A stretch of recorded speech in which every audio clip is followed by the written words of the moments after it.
Haleluya. Numvise no basangiza amabanga adasanzwe ashijwe inyuma y'ikintu citwa imbuto. Amabanga ashijwe inyuma y'imbuto. Numvise mu mwanya mutoya no begizortamana n'amajambo kugira ngo tubandanye gutahura bino vyagizwe byo mu buryo bw'imhemu, aho tubandanya gutambukira mu nsinzi ijuru ryaduteguriye atakintu na kimwe kindi kiduhagaze imbere nk'icagiriji canke nk'imbogamizi ku buzima bwacu. Haravuga ngo nuko mu gicugu uhoraho yica abana bose b'imfura bo mu gihugu ca Egiputa, uhereye ku mfura ya Farawo n'ingoma ukageza ku mfura y'imbohe ifungiwe mu ibohero n'ivyuburiza vyose vy'ibitunzwe. Next. Muri iryo joro Farawo ararandamuka n'abanyarugo biwe bose b'Abanyegiputa bose bacura umuborogo mwinshi kuko atanzu nimwe itapfuyemwo umuntu. 31. Ahamagaza Mose na Aroni muri iryo joro nyene arabari ati nimukure hasi mujonjore muve mu bantu banje, mwe n'Abisirayeli mugende muje gusaba uhoraho nkuko mwavuze. 32. Mujane n'imikuku yanyu n'amasho yanyu nkuko mwavuze, mwigire nanje munsabire umugisha. Amen. Hariho amabanga ahishijwe inyuma y'imbuto tubya mu bwami bw'Imana. Benshi bazi ko imbuto ego niyo iduha gusarura mu buryo bw'ifatika, mu buryo bw'ibigaragara, ico no kwita prosperity.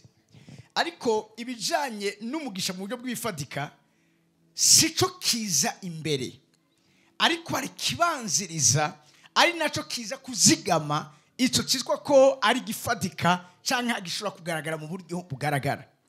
Ico imbuto tuba mu bwami bw'Imana ubwambe na mbere ikora ku buzima bwacu, munyumvirize neza, nukuguha kwemegwa imbere y'Imana, nuko Imana ifata ingingo yo kuza kugwanya ivyahoze bikugwanya.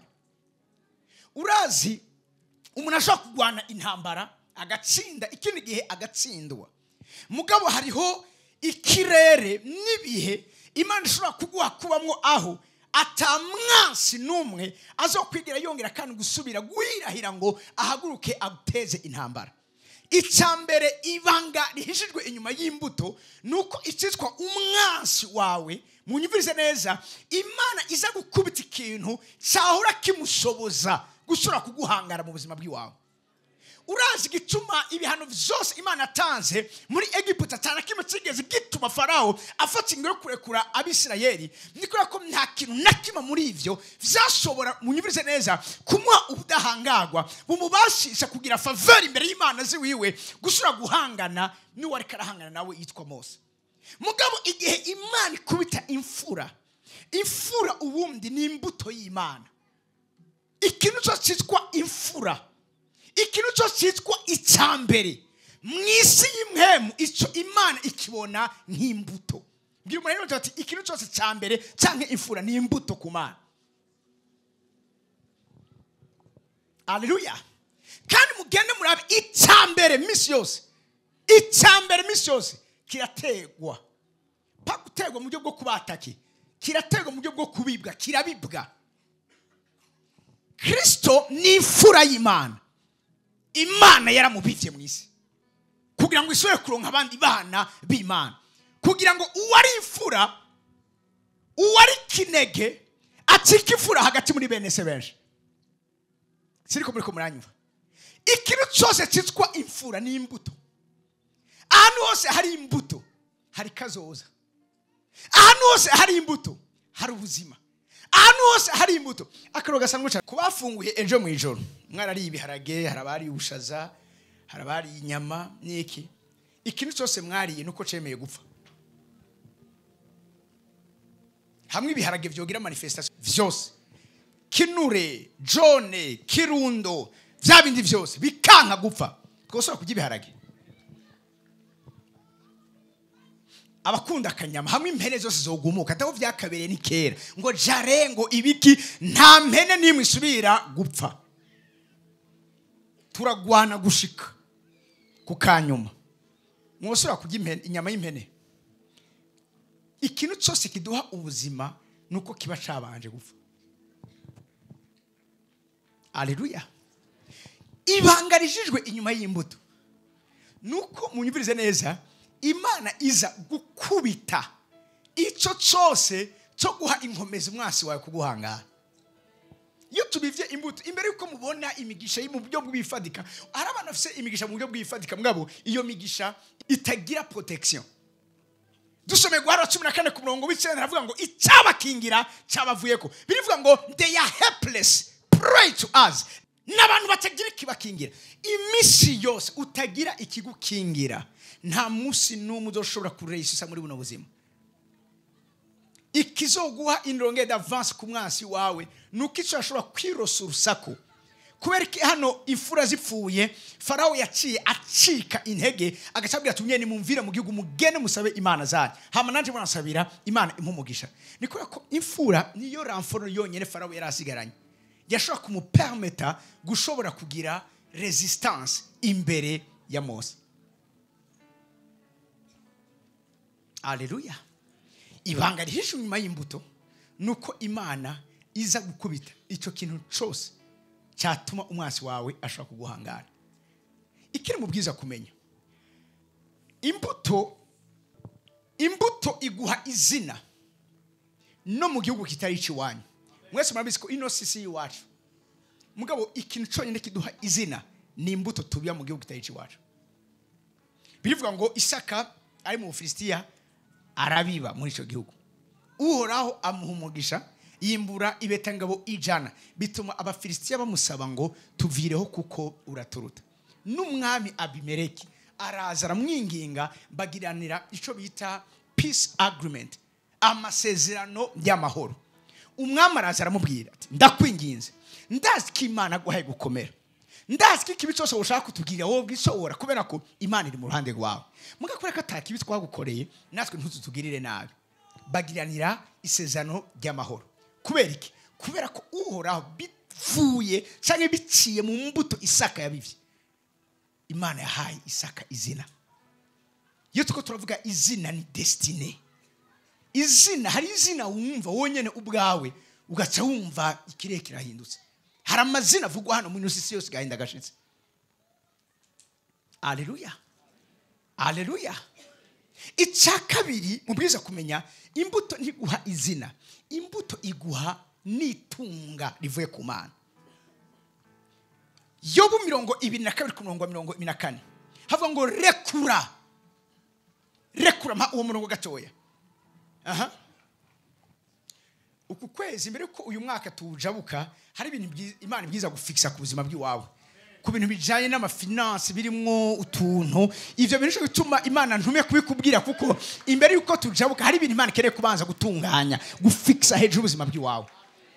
Rekura itunga rya mu mukungugu n'izahabu yawe muri ofuru uyirekure mu mabuye yo mu migezi. Mani majambo emera utakaze uwo mengura takaje mugabo mu Mana gutakaza niko kwegeranya. Baba ntibanyubise mu Mana ico wumiyeko ibi mbanye navyo igihe ikintu cyose nihambiriyeko ico kintu misi yose nama cyanda gitakaza. Nkizera ikintu kiva ahantu nkagisira ku mutima ico kintu kica kigenda. Si kubera ikindi abantu bakorana n'Imana Imana irabafuhira. Imana ifuhira bari bose. Imana ifuhira abo yita abakunzi basezerana nayo basezeranije ikimazi. Psalm Zaburi ya 55:5 mu nkoraniriza hano abakunzi bantu biriza abasezeranye nanje basezeranisha ikimazi imbuto. Ab'Imana yita abakunzi nabatawe ibanga rihishijwe inyuma y'ikimazi canke inyuma y'imbuto. Abo biri bita abakunzi. Abo rero Imana irabafuhira cyane gose. Kubidakena yuko ubuzima bwabo busamarira ku kintu. Kuko musha tubibona umvise kumengwa subira hariya inyuma muri Yobu 25 kuko uhoraho muvuze nibamara kurekura itunga ryabo nibamara kurekura ivya biri ngo maze ishobora byose izokubera itunga. Hariho kugira itunga, hariho no kugiranye n'itunga.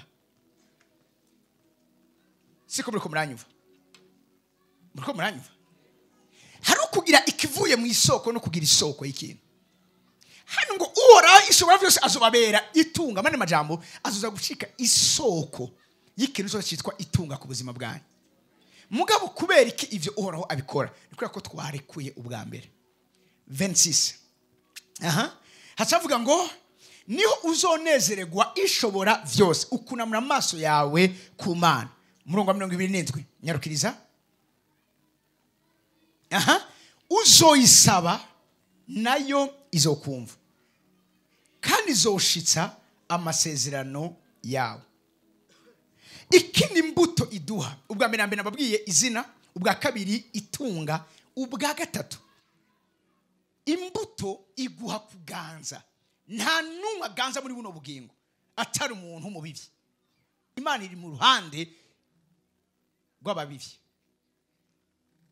Abaganza mu isi y'imhemu n'abantu barangwa n'ibintu bibiri. N'abagivers hama kandi ni n'abantu bagira iki n'abantu batanga bakongera bakagira iki bakimbura. S'abantu bahabwa. Siko muri ko muranyumva? Igihe tuza shiftinze uze ku rugezo rwo gutanga, you will never harvest. Ntuzokwiya n'umusi n'umwe wimbura. Abimana mu ruhande rwabo, they are givers, they are not takers. S'abantu bakira, s'abantu bacakira, n'abantu batanga kandi abantu babiba. They are sowers and they are givers. Gushika ngato turi kumwe. Uzoyisaba nayo izokumva. Mugabo ninda zoyisaba ikumva niwo ndi kuri 24 yarekuye yizibanga ryo kugira ryo kurekora. Azoshitsa amasezerano yawe 28. Umviriza? Iyo ugize icyo ugabira kizokubera uko wagomba. Ni wagira icyo ugabira ra mu Cyongereza, you will succeed in whatever you choose to do. Hari gusaba umugisha Imana mu byo uri kurakora watangwe kubikora. Hariho n'umugisha ubana nawe imbere y'ukugirira icyo ukoze. Hari abantu bose Imana ibindi kuri kwa biha umugisha. Hari n'abandi imbere y'uko bagira icyo bakoze Imana iba yamaze guha umugisha ibyo bariko barakora. Uku kwezi ni ukwezi kwacu kuko Imana iha umugisha ivyo tugiye kugabira gukora. Nivyo turiko turakora. Numva amen meze neza karishikira ngaho imbere. You will succeed in whatever you choose to do. Sinzi cyo ushaka gukora. Mugabo utaratangura kugikora. Wakigabiye mu mutima wawe. Imana izogihezagira, Imana izogiha umugisha. Bizwa ngo umuco uzomurika mu nzira zawe. Bonus ndabaha inyuma yaho twakira amashikanwa. Nibagutsinda hasi, uzovuga uti hari kimvyutse. Uku ni ukwezi ko kuvyutswa n'uhoraho. As we are impacting that generations, Imana yagiye kugira kudushira hejo. Nibagutsinda hasi, when men are cast down, then you shall say there is lifting up. Ikibanza cyawe si hasi, ikibanza cyawe ni hejuru. Nihagira nimba ari vyamaze gushika hasi, ndahagaze kuri kino gicaniro mu bushobozi mpabwa n'ijuru ryampamagaye, ico kino gisubire guhaguruka. Hallelujah. Nimba wacitse intege ukumva umengo ushaka kubivamwo, ntiwobandanye kuko umasubira ama deception menshi. Uku ni ukwezi aho Imana igiye gusubira kandi kuyesa icubahiro. Handi wagira ama deception, handi nyene vyankiye, Imana igiye kubicuma. Numva amen meze neza muri kino kibanza.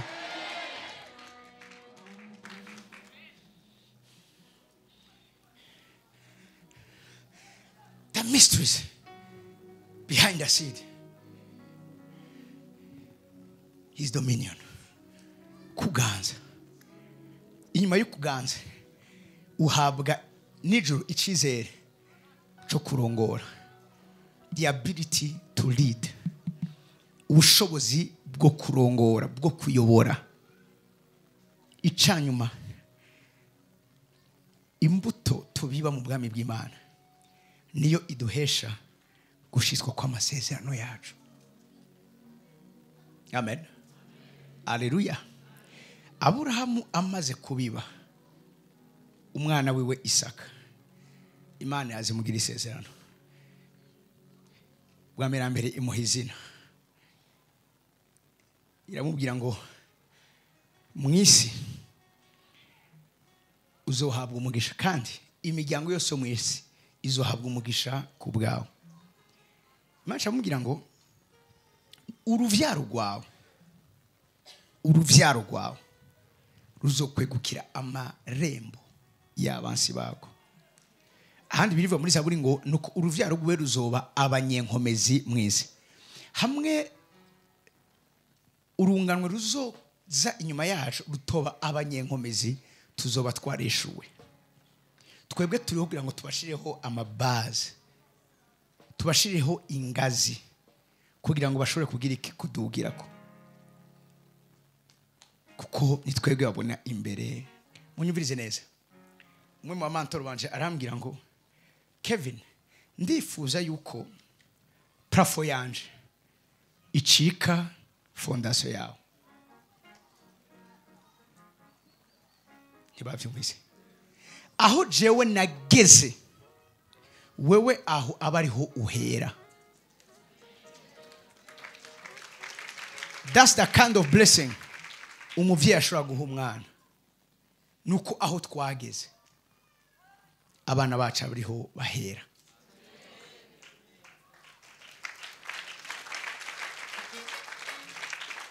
Ibi byose bihishijwe hehe? Mu mbuto tubiba. Ndaginze vuga kino kintu, mu byo tubiba ku Mana harimo bwa mbere na mbere ikigira 10. Ikigira 10 kibiza kuba umushuzo apana umushusho.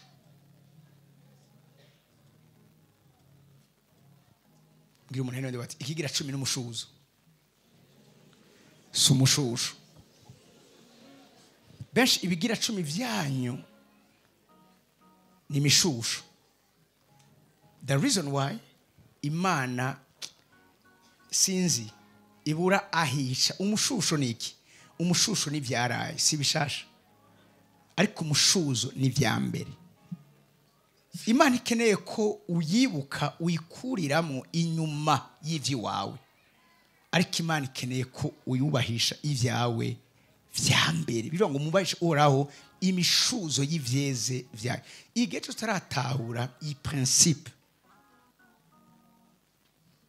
hariho notoriete spirituelle ijuru idashobora kugukonvya,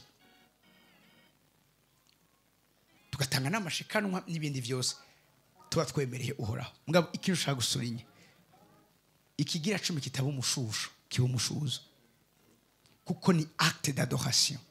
Si cagezwe tuba turiko turashitsa, n'urukundo dukunda Imana tudemontra igihe cyose Imana igikora ubuzima bwacu tukayicubahiro, mu kuvuga ngo wakoze kutugira icizere cyo kuduha ibi waduhaye. Haleluya, haleluya. Siriko muri ko muranyumva. Rero nsaba diakoni mudufashe umva, kubera ko hari vy'Imana igiye gufixa muri kuno kwezi kugira ngo twinjire muri December, cyo twinjire no mwaka mushasha, ari ivyatunganye ifare ko mumva no mabanga. Amen. Murakeneye izina, murakeneye itunga, murakeneye kuganza, murakeneye uburongozi, murakeneye no gushitswa kw'amasezerano ku buzima bwanyu. Ivyo vyose tubihabwa n'imbuto tubiba mu bwami bw'Imana. Amashimeje ku mwami w'abami.